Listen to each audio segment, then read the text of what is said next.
मैं आपके साथ 5-7 मिनट एक चीज पर बात करना चाहता हूँ। अभी कोविड गुजरा है और हम लोग सब आए हैं सामने, तो आपको कुछ देकर जाना चाहता हूँ।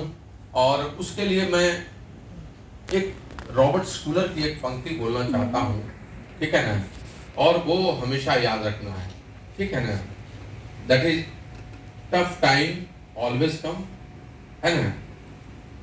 Tough time never last, tough people always do it, यही है ना? Always overcome it. जो कठिन परिस्थितियां हैं वो कभी खत्म नहीं होती, लेकिन जो शानदार लोग होते हैं, जो मजबूत पराक्रमी लोग होते हैं, वो उसको ओवरकम करते हैं। और इस पंक्ति पर एक पूरी किताब उसने लिखी है। मैं आप सबों के साथ इसी पर थोड़ी सी बात करना चाहता हूं और ये बताना चाहता हूं कि आप इस पंक्ति को किताब के रूप में नहीं लीजिए, बल्कि इसको जीवन में उतार लीजिए। और जो लोग इसको जीवन में उतारते हैं ना, उन्हीं की जिंदगी बदल जाती है।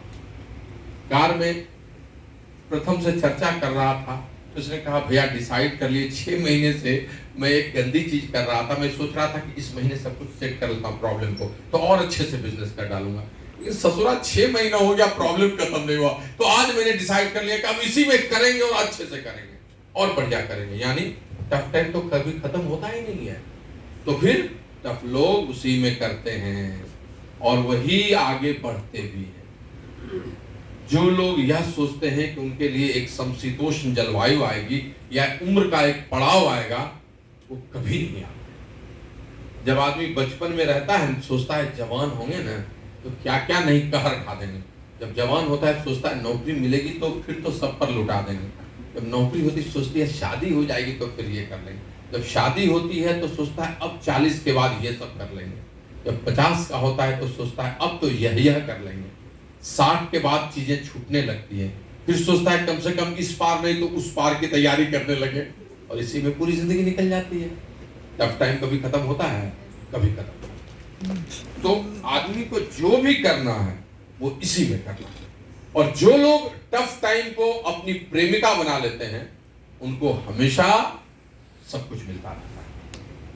टफ टाइम कहते किसको हैं? आपके मन में आ रहा होगा किसको कहते हैं? जब आपको समझ में ही नहीं आए कि क्या करें, तो इसी को टफ टाइम कहते हैं। जब आप करना चाहें लेकिन हो नहीं, उसी को टफ टाइम कहते हैं। टफ को कैसे how you will define it? आप इसको कैसे डिफाइन कीजिएगा? तो मैं इसको सिंप्लीफाइड फॉर्म में हमेशा बोलता हूं कि जब आपको कुछ नहीं सूझे तो यही टफ टाइम है। जब आप करना चाहें लेकिन हो नहीं, तो इसको टफ टाइम कहते हैं। जब आप सब चीज से लैस हो, तैयार हो, लेकिन सिचुएशन ही पलट जाए, आप घर से नहा वहा के निकलने के लिए तैयार है, घनघोर बारिश होने लगे, अब आप मूवी कैसे जाएं? परिस्थिति खराब हो गई, उसको टफ टाइम कहते हैं। कभी कभी तो देश का वातावरण पूरा खराब हो जाता है। यूक्रेन में देखिए ना, वहां के लोगों की क्या गलती थी भाई? कोई गलती थी? उन्होंने कुछ किया था? टफ टाइम आ गया ना। लेकिन उसमें से कुछ लोग जो कठिन परिस्थिति को प्रेमिका समझेंगे, वो वहां भी आगे एक्सेल करते रहेंगे, जबकि देश का वातावरण खराब हो गया है। तो टफ टाइम इसी सबको कहते हैं, है ना? इसी को कहते हैं। क्लियर हुआ? बहुत सिंपल बात है, बहुत सरल बात है, उसको भारी बनाने की जरूरत नहीं। यानी टफ टाइम का मतलब होता है जब आपको सूझ ही नहीं रहा हो कि हम क्या करें, जब आपसे कुछ हो ही नहीं रहा हो, जब सिचुएशंस भी आपके साथ में नहीं हो, कभी कभी तो देश का वातावरण भी साथ में, तो इसी को कहते हैं टफ टाइम। तो इस समय में चुनौतियां कैसी आती हैं? मैं किताब की बात नहीं करना चाहता, वो सब तो आप पढ़ते ही हैं, आप लोग जानते ही हैं। मैं आपके जहन में इस बात को बैठाना चाहता हूं, क्योंकि मैं भी इसी से रोज लड़ता हूं। आपको टफ टाइम आता होगा छोटा सा, तो मुझे कितना हुआ? बहुत बड़ा आता है। इतना बड़ा कि फ्लाइट पर लैंड करने, टेक ऑफ करने के बाद जब लैंड करता हूं तो उस बीच में मोबाइल स्विच ऑफ रहता है। जब उतरता हूं उसको एयरप्लेन मोड से नॉर्मल मोड में करता हूं तो कुछ टफ टाइम आ चुका होता है। अब उसको फिर कैसे करना है सोचिए। ये मेरी रोज की गतिविधि है, जीवन उसी के साथ चलता है। तो मैंने क्या किया? I have categorised all these things, और उसको फिर उसी के अनुरूप उसको समाहित करता हूं। तो मैंने कहा चुनौतियों को पहले पकड़ो, चुनौतियों को डायग्नोज करो, क्या क्या चुनौतियां हैं, what are the tough time, what are the challenges when tough time comes. तो पहली चुनौती है पर्सनल चैलेंज। उसी से जुड़ी हुई है प्रोफेशनल चैलेंज। ये बड़ी चुनौती है। जैसे पर्सनल चैलेंज का क्या मतलब हुआ कि आपका माइंडसेट ही ठीक नहीं हो, आपका दिमाग है, अभी ग्रोथ माइंडसेट और फिक्स्ड माइंडसेट की बात इन्होंने कही। और क्या हो सकता है कि आपके घर में कुछ फैमिली चैलेंज हो जाए, कि कुछ हादसा हो गया, कि बेटे बेटी का कुछ रिजल्ट खराब हो गया, कि किसी को पढ़ने में मन नहीं लग रहा है, आप सब काम कर रहे हैं, आपको लगा बेटा ही नहीं पढ़ रहा है, इस इधर कर दिया। अब आपने इतनी बड़ी चुनौती हो गई, वो बादल पूरे आपके बिजनेस, आपकी जिंदगी पर छा गया। टफ टाइम है ना, फैमिली चैलेंज। कुछ ऐसी चीजें जो जीवन में आप सोचते नहीं थे, वो आ गया। पर्सनल चैलेंज में आता है, और भी कैटेगराइज कर सकते हैं। प्रोफेशनल चैलेंज, खड़ूस बॉस आ गया है ना, उसने तो पूरे हालात ही बदल डाले। टिफिन में 20 मिनट की जगह पर 30 मिनट ले लेते थे, अब वो 15 मिनट कर दिया। किसी से बात करते थे, प्रोस्पेक्टिंग करते थे तो दिक्कत नहीं होती थी, उसने दिक्कत डाल दी। जॉब का ट्रांसफर, कैपिटल ड्रेन हो गया, बिजनेस कर रहे हैं तो कुछ कैपिटल था, वर्किंग कैपिटल, वो खत्म हो गया। कुछ लोन्स आ गए, कुछ भी हो सकता है। Professional challenge. इसके बाद और क्या आता है जब आप बिजनेस में रहते हैं तो क्या, creating team challenge. Business building कर रहे हैं, टीम बना रहे हैं, तो टीम बन नहीं पा रही है,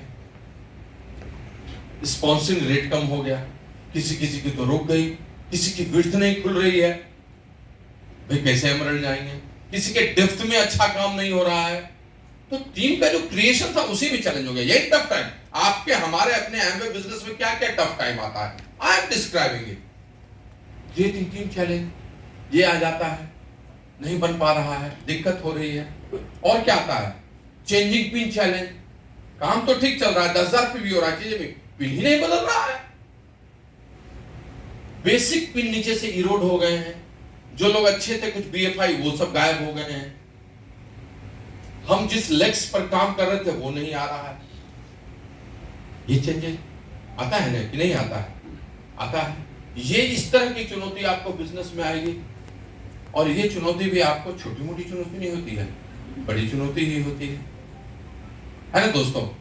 आपको इन सब चुनौतियों से जूझना पड़ता है, और जब आप इन चुनौतियों के साथ लड़ते हैं और इनको पछाड़ देते हैं तो आप विजयी होते हैं, तो आपकी जिंदगी में कुछ अच्छी बातें होती हैं। बड़ी अच्छी पंक्ति थी, इस पंक्ति को मैंने सोचा था कल बात करूंगा, मैं कल की टीम मीटिंग के लिए तैयारी कर रहा था। मैं सोचता हूँ यहाँ पर उस पंक्ति को मैं पढ़ूं, क्योंकि वो पंक्ति मुझे बड़ी अच्छी लगी थी। Well, my journey as an entrepreneur, I have seen it and I was seeing it how I can do that. Meeting में बाद में बात करूँ। So I just wanted to share that. मैं भूल गया, मिस कर गया, कहीं लिखा था। I just wanted कि आपके साथ कुछ शेयर, इन चीजों पर बोलने में मेरी इच्छा हुई कि जो मैंने लिखा है मैं आपसे शेयर करूं। देखिए दोस्त, आप कितना भी कुछ कह लीजिए ना, आप अपनी चुनौतियों को लोगों को समझा दीजिए, स्वीकार कराइए, बोलिए नहीं बोलिए, लोगों को इस बात से कोई मतलब नहीं होता है। हाँ, कभी आप सफल हो जाइएगा ना, और जब स्टोरी सुनाइएगा तो लोग बड़े भाव विह्वल होंगे, उसके अलावे और कोई आदमी नहीं सुनता है। सच्चाई यही है। तो मैं आपके साथ शेयर करना इसीलिए चाह रहा हूं, इन टफ टाइम्स को निकाल लेंगे हम लोग, ओवरकम कर लेंगे, आगे भी बढ़ जाएंगे। लेकिन आप भावुकता में या किसी चीज में लोगों से इंपैथी लीजिए, सिंपैथी कभी मत लीजिए। कोई आपको ये सब देता है तो वो सिंपैथी देने की कोशिश करेगा। आप इस चीज को जान लीजिए कि पवन जगावत आग को दीप ही देत बुझाए। सच्चाई यही है, सबई सहायक सबल के, कोई न निबल सहाय। तो आपको काम करके, मेहनत करके वहां पहुंच जाना है। आपको करना क्या है? यूं जमीन पर बैठकर क्यों आसमान देखता है, यूं जमीन पर बैठकर क्यों आसमान देखता है, पंखों को खोल क्योंकि जमाना सिर्फ उड़ान देखता है, जमाना सिर्फ उड़ान देखता है। खोलकर काम करना है। लहरों की तो फितरत ही है शोर मचाने की, ये टफ टाइम तो आएंगे ही। लहरों की तो फितरत ही है शोर मचाने की, मंजिल उसी की है जो नजरों में तूफान देखता है। तो इस बात को गांठ बांध के रखिए। मैं जानबूझकर इसको शेयर कर रहा हूं कि ये टफ टाइम आपके साथ आएगा। अब करना क्या है? Tough people always do it. आपको अपने आप को टफ पीपुल के रूप में ट्रांसफॉर्म करना है। आपको अपने आप को वहां करना है जिसमें आप सर्वश्रेष्ठ प्रदर्शन करने की कोशिश करें, दिखें, और वहीं से चीजें बदलती चली जाएंगी। वहीं से चीजें एकदम बदल जाएंगी, इतनी बदलेंगी जिसकी आप कल्पना नहीं कर सकते।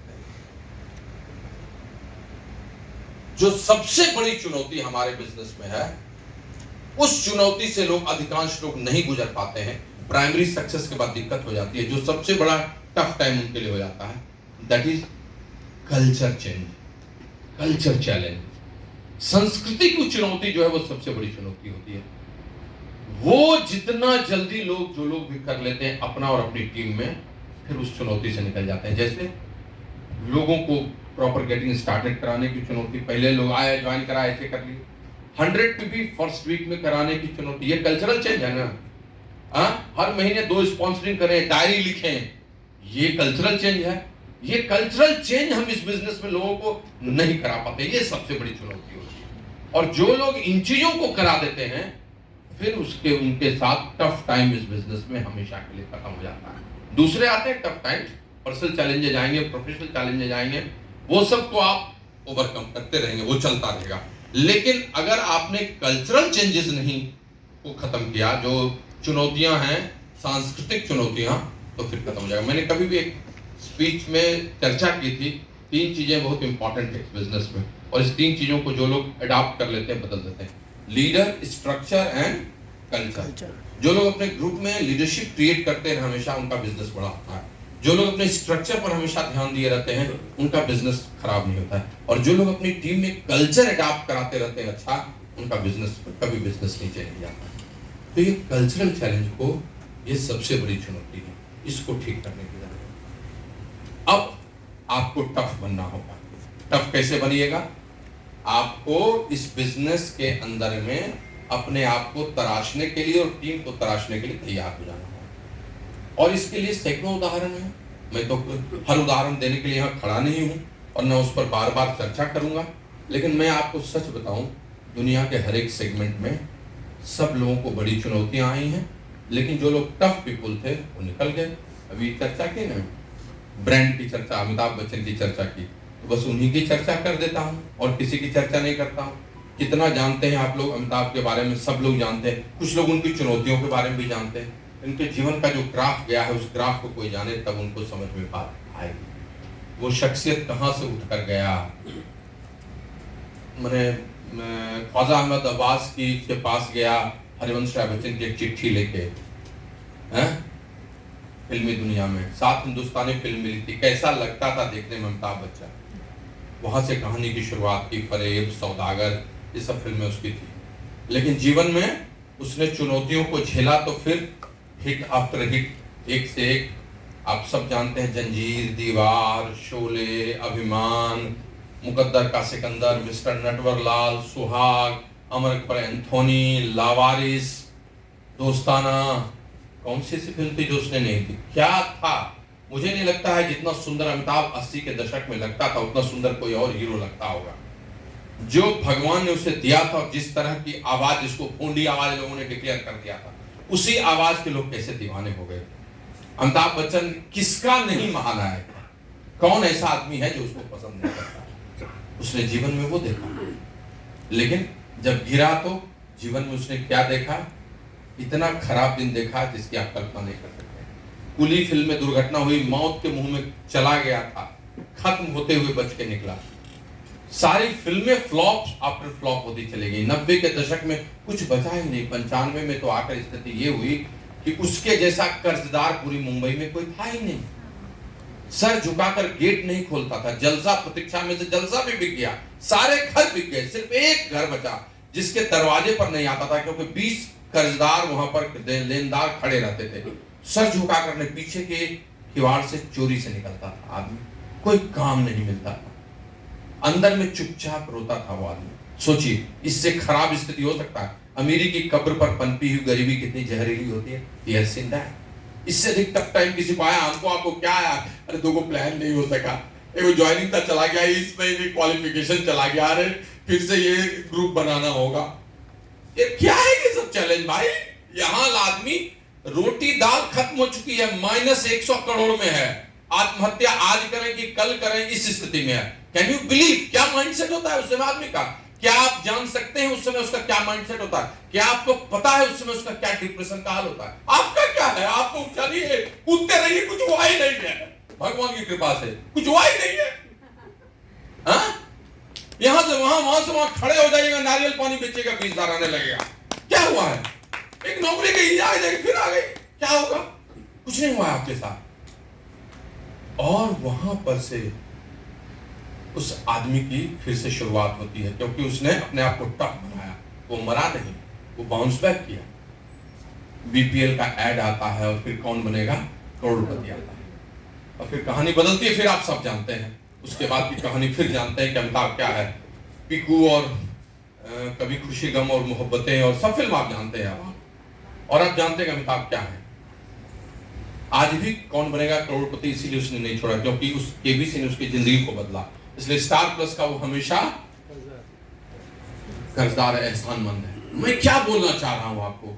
मैं आपको बता रहा हूं अपने बिजनेस में जो साइकिल है ना, उसमें टफ टाइम सिवा फैमिली चैलेंज के और कोई बड़ा टफ टाइम नहीं होता है। हम उसको क्रिएट कर देते। क्यों? हमारे दिमाग में चलता है हम तो यहां तक पहुंचने वाले थे, अब नहीं हुआ। हमने तो ये डिसीजन लिया था, अब नहीं हुआ। क्या करें? कई ऐसे सिचुएशंस आते हैं, जो सिचुएशंस आपको पता नहीं, हमको पता, लेकिन परिस्थितियां बना देती हैं। तो टफ पीपुल जो होते हैं वो इन चीजों से निकलकर और फिर फाइनल विनर वही होते हैं। इस टफ को बनाने का सबसे पहला चीज है ऑलवेज बिलीव ऑन गॉड। ईश्वर पर विश्वास कीजिए, आपका भी एक दिन आने वाला है। दूसरा चीज, जिनके साथ हैंड होल्डिंग है, सबमिशन है, उनके साथ सबमिशन बनाए रखिए। तीसरी चीज, बेसिक्स को कभी मत भूलिए, बेसिक्स करते रहिए। बेसिक्स को कभी मत भूलिए, बेसिक्स लगातार करते रहिए, उसमें कहीं कोई दिक्कत नहीं। चौथी चीज, चेंज को एक्सेप्ट कीजिए। आप कटिंग एज को ठीक कीजिए, देखिए कहां दिक्कत है, देखिए कहां ठीक हो सकता है। वो फिक्स माइंडसेट और ग्रोथ माइंडसेट वाली जो बात है, वही चेंज का मतलब यहां growth mindset he. And last but not list, आप जिनके भी साथ हैं, जिन लोगों के भी साथ हैं, उनके साथ वफादार बने रहिए, उनकी हौसला अफजाई करते रहिए, उनको आगे बढ़ाते रहिए। देखिए चीजें बदल जाएंगी। आप एक से कांटेक्ट कीजिएगा, दूसरा आएगा, दूसरे से तीसरा, खुलकर प्रेम से, अच्छे भाव से लोगों से बात करते रहिए। Again you will create a team, you will have a huge team, mega organization, everything will change and everything will change. एक चीज हमेशा याद रखिए, आपको निर्माण कार्य इस बिजनेस में तब तक करना है जब तक कि आप क्राउन एम्बेसडर नहीं हो जाते हैं। और निर्माण कार्य में कुछ यहां पर दुनिया में हर जगह कुछ चीजें मिलती हैं, कुछ वक्त के लिए, फिर छूट जाती हैं, फिर कुछ चीजें मिलती हैं कुछ वक्त के लिए, फिर छूट जाती हैं, कुछ चीजें साथ चलती हैं। आप जरा याद कीजिए, जब आप स्कूल में थे कितने आपके दोस्त थे? आज हैं उनमें से कोई आपके दोस्त? शायद नहीं, या एक आध दो। आप जब इंजीनियरिंग में थे या किसी कॉलेज में थे, कितने सारे दोस्त आपके अचानक उसके बाद बदल गए थे? उनमें से कितने लोग साथ हैं? नहीं है, कुछ ही साथ होंगे, बाकी छूट गए। आप जब पढ़ाई लिखाई करके नौकरी में आए, किसी एक नौकरी में, कितने लोग साथ थे? वो सब आज उसमें से बहुत कम है। मेरा अलग अलग ग्रुप है, व्हाट्सएप ग्रुप, सब छूटा हुआ। इंजीनियरिंग कॉलेज में जो दोस्त थे, कोई वहां जीएम पर। आप इस बिजनेस में या किसी और जिंदगी में भी आते हैं, ऐसा ही होता है। हर 5 साल 7 साल पर आपका कुनबा बदलता है, कुछ लोग उसमें से रहते हैं, फिर कुछ नए आते हैं। लेकिन अगर आप उसी कुनबे के भरोसे अपनी पूरी जिंदगी रहना चाहते हैं तो ये गलत बात है। फिर आप प्रकृति के और जीवन के नियमों के विरुद्ध चलते हैं। यहां भी इस बिजनेस में हर 5 साल पर कुनबा बदलेगा। कुछ लोग आपके साथ रुकेंगे, लेकिन बाकी लोग बदल जाएंगे, फिर कुछ लोग आएंगे, और ये जीवन की गति है, जीवन का नियम है। लेकिन अगर आप नए फूलों का निर्माण नहीं करेंगे, नई टीम गठित नहीं करेंगे, कुछ वित्त नहीं खोलेंगे, तो चीजें आपकी नहीं रहेंगी। वैसे आपको ज्यादा कठिन दौर होगा, क्योंकि आप कुछ लोगों पर आधारित चीजों को जो बहुत पुराने थे नहीं कर सकते हैं। ये सबसे बड़ा सच है, जिस चीज को हमें एक्सेप्ट करना है। और ये जीवन में भी है और यहाँ भी है। जैसे सांप अपना केचुआ बदलता है और नया रूप प्राप्त करता है, वैसे ही एमवे बिजनेस में हम लोग कुछ न कुछ नया करते रहते हैं, उनको बढ़ाते रहते हैं और चीजें बदलती रहती हैं। और अगर लगातार नहीं बढ़ रहा है तो अपने अपलाइन के साथ बैठकर 6 महीने तक लगातार अपने कटिंग एज को शार्पन कराने और उन चीजों को बदलने का प्रयास कीजिए। Then you will see the change, और आप में बहुत कुछ बदलाव हो जाएगा। मेरे कहने का मतलब यह है कि जब मैं स्पॉन्सर हुआ था तो उस समय जो मेरे साथ बहुत सारे लोग थे, 5 साल के बाद 2005 उसमें से कुछ लोग थे, लेकिन कुछ लोग नहीं थे। कुछ लोग शायद आए थे रास्ते में हमारे साथ आगे बढ़ने के लिए, हमें आगे बढ़ाने के लिए, कुछ छोटे से सपने को लेकर। 2005 से 2010 में फिर कुछ और लीडरशिप आई, कुछ और नए लोग आ गए। 2010 से 15 में फिर कुछ और नए लीडरशिप आ गए विड्थ और डेप्थ में। 2015 से 20 के बीच में फिर कुछ नई लीडरशिप आई विड्थ और डेप्थ में, अलग अलग समय में अलग अलग लोग। और 2020 से 25 की यात्रा जब होगी तो कुछ और नई लीडरशिप आएगी जो बदलाव के साथ चलती रहेगी। अगर इस निर्माण कार्य में मैं हूं तो 2025 से 2030 के A70 विजन में मैं वहीं रहूंगा जहां मैं रहना चाहता हूं। और यही सच है सबके लिए, मेरे लिए भी। मेरा एक ही चीज कहना है, this business is very simple but very scientific. बहुत सरल है, इतना सरल कि जैसे खाना पीना करते हैं, लेकिन इतना वैज्ञानिक कि जैसे नासा में आप बैठे हो। और इस बात को हमेशा याद रखिएगा, इस बात को कभी मत भूलिएगा। ये बिजनेस बहुत सरल और सहज है किंतु बहुत वैज्ञानिक है। और इस बात को मैं हमेशा दिल से लेकर चलता हूँ। मैं अपनी जिंदगी में इस एमवे बिजनेस को इसलिए नहीं लिया क्योंकि सिर्फ पैसे बनेंगे, यहाँ से पैसे तो बनेंगे, चाहिए मुझे बहुत पैसे, पैसों को यहाँ से मिले, इसको डाइवर्सिफाई भी कर दें। I need, not only because that I need coat, pant and shirt, no, because I need a lot of things to do in this, there is one life. But जो सबसे महत्वपूर्ण चीज है कि मैं एक ऐसी ऑर्गेनाइजेशन क्रिएट करना चाहता हूँ जिसमें हम सब लोग मिलकर सुखी रहें और एक लंबी जिंदगी जिए, सफल होकर। इकिगाई किताब में यही मैसेज है कि जिंदगी को लंबी और दीर्घायु करने का क्या रहस्य है। और वहाँ यही बात है कि भैया कम्युनिटी में जो रहते हैं लोग, जश्न मनाते रहते हैं, साथ खाते हैं, उछलते कूदते रहते हैं, वो बहुत दिनों तक जिंदा रहते हैं। लेकिन हमारे यहाँ जो संरचना बदली है वो जिंदगी बदल गई है। अब कम्युनिटी रहती नहीं क्योंकि संयुक्त परिवार रहता ही नहीं। बॉस नौकरी, उसकी कम्युनिटी 8 घंटे 2 घंटे के लिए होती है। रोटरी क्लब, लायंस क्लब महीने में 1-2 दिन के लिए किसी और चीज के लिए होता है। तो कोई ऐसी कम्युनिटी बने जिसमें लोगों का पर्पस हो लगातार साथ रहने का, लोग साथ खाएं, स्वस्थ प्रोडक्ट्स लें, लोग समृद्ध बने, आगे बढ़े, लोगों को मदद करें और हंसते खेलते उछलते भी रहें। तो ये यही है। तो इकिगाई का रहस्य भारत में इसी बिजनेस को ठीक से बिल्ड करना है, जहां आप उछलते कूदते लंबी जिंदगी जी सकते हैं, स्वस्थ रह सकते हैं, समृद्ध रह सकते हैं। And I am here to say all of things to you. आप सबों को यही बात मैं बोलना चाहता हूँ, बस इसको याद रखिएगा, टफ टाइम चलता रहेगा लेकिन हम लोग को टफ पीपल बनना है जो इन सब चीजों को ओवरकम करें, हंसते खेलते आगे बढ़ते चले, परिस्थितियों पर रुके नहीं, या वातावरण पर रुके नहीं, या व्यक्तिगत चुनौती, पारिवारिक चुनौती, टीम या पिन रुक गया है उस पर रुके नहीं, बल्कि उनके ऊपर चीजों को चलते चले जाएं, लेते चले जाएं और चीजें बदल जाएंगी। मुझे आने में कठिनाई तो हुई लेकिन यहाँ के मुझे मन बहुत लगा। और अगर मैं नहीं आता तो मैं दुर्भाग्यशाली रहता, आप नहीं। I took a lot of lessons from here. I took a lot of excitement from here. I saw a lot of tough times and I have to become also more tougher people. Thank you. God bless and back to host.